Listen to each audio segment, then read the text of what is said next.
आज मैं बात करने जा रहा हूँ एक शिक्षाविद, होनहार छात्र और एक समाज सेवी जिसने अपनी पूरी ज़िंदगी समाज सेवा को समर्पित कर दिया। जी हाँ, आज मैं बात करने जा रहा हूँ प्रदीप चित्रपाल जी के बारे में। इनके बारे में अभी इंटरनेट पर आप सर्च करेंगे तो बहुत कम जानकारी उपलब्ध है। यह जानकर हमें शायद आपको भी आश्चर्य होगा कि प्रदीप चित्रपाल सर को विकिपीडिया पे सर्च करेंगे तो नहीं पाएंगे।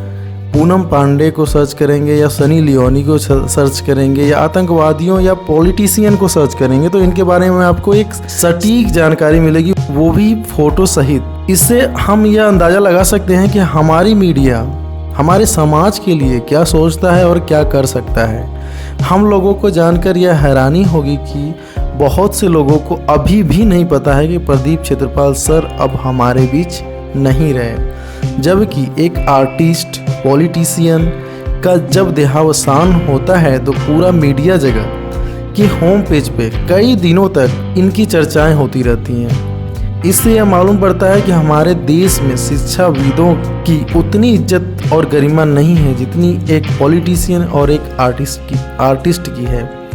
असली हीरो तो वही हैं जो निस्वार्थ भाव से समाज की सेवा करें, जो सर अपनी पूरी जिंदगी करते रहे, वे असली हीरो थे। हम प्रदीप चित्रपाल जी के बारे में जो भी जानकारी शेयर कर रहे हैं ये डायरेक्टली उनके परिवार के सौजन्य से हमको प्राप्त हुआ है। प्रदीप चित्रपाल जी का जन्म 30 नवंबर 1952 में मध्य प्रदेश के बिलासपुर में हुआ था। इनके पिता का नाम सूरज प्रकाश चित्रपाल था। इनके पत्नी का नाम रीता चित्रपाल है, जो अभी भी समाज सेवा से जुड़ी हुई हैं। इनके 2 बेटे हैं। एक बेटे का नाम है, बड़े वाले बेटे का नाम है अनिरुद्ध चित्रपाल तथा छोटे बेटे का नाम है साहिल चित्रपाल।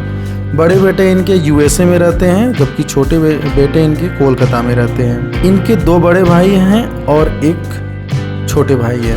इनकी प्रारंभिक शिक्षा माटपरा तथा higher secondary government school Raipura से हुई। ये हमेशा से मेरिट में रहते थे और ये मैथ्स में 100% अंक भी लाते थे, लेकिन इनकी जो पसंदीदा विषय थी वो भौतिक विज्ञान थी। स्कूलिंग करने के तुरंत बाद अपने पहले ही प्रयास में ये आईआईटी में सिलेक्शन पा लिया, लेकिन अपनी पसंदीदा ब्रांच न मिलने के कारण आईआईटी में एडमिशन नहीं लिए। इन्होंने अपनी बीएससी साइंस कॉलेज रायपुर से पूरी की। एक बार फिर इनका चयन Indian institute of science IIS में हो गया, लेकिन पारिवारिक कारणों से ये वहाँ प्रवेश नहीं ले पाए। फिर आगे की पढ़ाई ये IIT खड़गपुर से MSc फिजिक्स में पूरा किए। फिर नौकरी करने से अच्छा इन्होंने सोचा कि समाज सेवा की राह चुनते हैं और फिर अपने पौतृक घर आ गए। ये पॉल हैरिस फेलो के मेंबर रहे हैं। Paul Harris rotary international club के संस्थापक थे। अब हम बात करते हैं प्रदीप चित्रपाल जी के अचीवमेंट के बारे में। 1995 में ये रोटरी क्लब कोरबा ज्वाइन किए। अब हम जान लेते हैं रोटरी क्लब एक्चुअल में होता क्या है। रोटरी इंटरनेशनल रोटरी क्लबों का एक संगठन है। रोटरी क्लब संसार भर में सेवा करने वाले क्लब हैं। पंथ निरपेक्ष संगठन होता है जो जाति, लिंग, वर्ण या राजनैतिक विचारधारा के भेदभाव के बिना सबको सदस्य बनाती है। संसार में 32,000 से अधिक रोटरी क्लब हैं और 13 लाख से अधिक लोग इसके सदस्य हैं। अब बात आती है 1989-90 की। इस ईयर में रोटरी क्लब के ये अध्यक्ष चुने गए। तभी पहली बार इन्होंने कंप्यूटर एजुकेशन को स्कूल लेवल पे, कॉलेज लेवल पे पायलट प्रोजेक्ट के तहत स्टार्ट किया। 1994 की बात आती है। 1994 में एक ग्रुप था, स्टडी एक्सचेंज ग्रुप, जो कि यूएसए में था। उसको इन्होंने लीड किया था। कितनी बड़ी बात थी, उसको इन्होंने यूनाइटेड स्टेट्स में लीड किया था। 1998 की बात आती है, जो कि इनके कैरियर का, इनके ज़िंदगी का बहुत ही इम्पोर्टेंट ईयर था। 1998 में दिव्य ज्योति इंस्टीट्यूट की स्थापना किया इन्होंने, जो इंदिरा स्टेडियम कोरबा में स्थित है, जिसमें दृष्टिबाधित छात्र तथा मुख बाधित छात्र एक जो कि गरीब तबके से आते हैं, जो कि सुन नहीं सकते हैं, बोल नहीं सकते हैं, उनके लिए निःशुल्क रहने खाने और निःशुल्क शिक्षा की व्यवस्था किया। इनके समाज सेवा से प्रभावित होकर रिलायंस फाउंडेशन ग्रुप के प्रमुख श्रीमती टीना अंबानी ने इनको सिल्वर अवार्ड से नवाजा। गेम चेंजर इन फिजिक्स, ये गेम चेंजर, फिजिक्स के गेम चेंजर थे।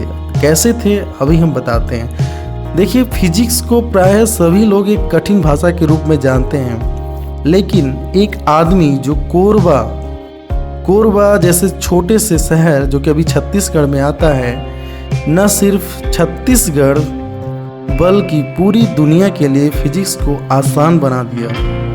इनका एक यूट्यूब चैनल है जिसे लगभग अभी जिसमें 8 लाख सब्सक्राइबर हैं, जो पूर्णतया आज की डेट में पूर्णतया निःशुल्क है।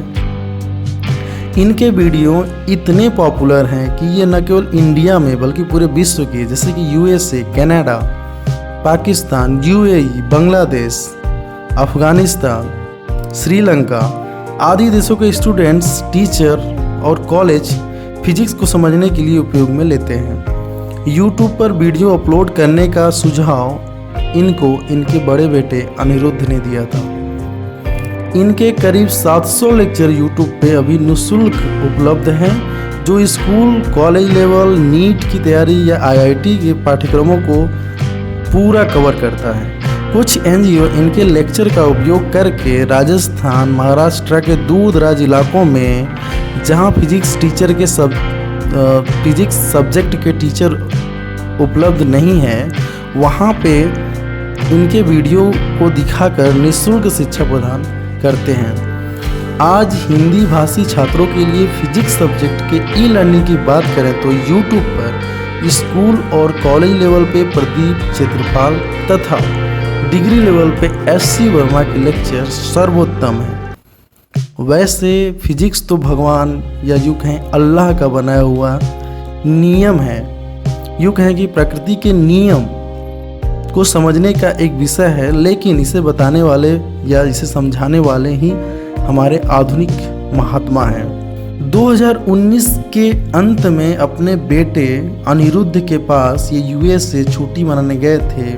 वहाँ से आने के बाद कोलकाता में 7 जनवरी को पहुँचे। इसके बाद 10 जनवरी 2020 को करीब सुबह 7:30 पे नींद में कोडियक अरेस्ट हुआ और ये हमेशा के लिए हम लोगों के बीच अमर हो गए।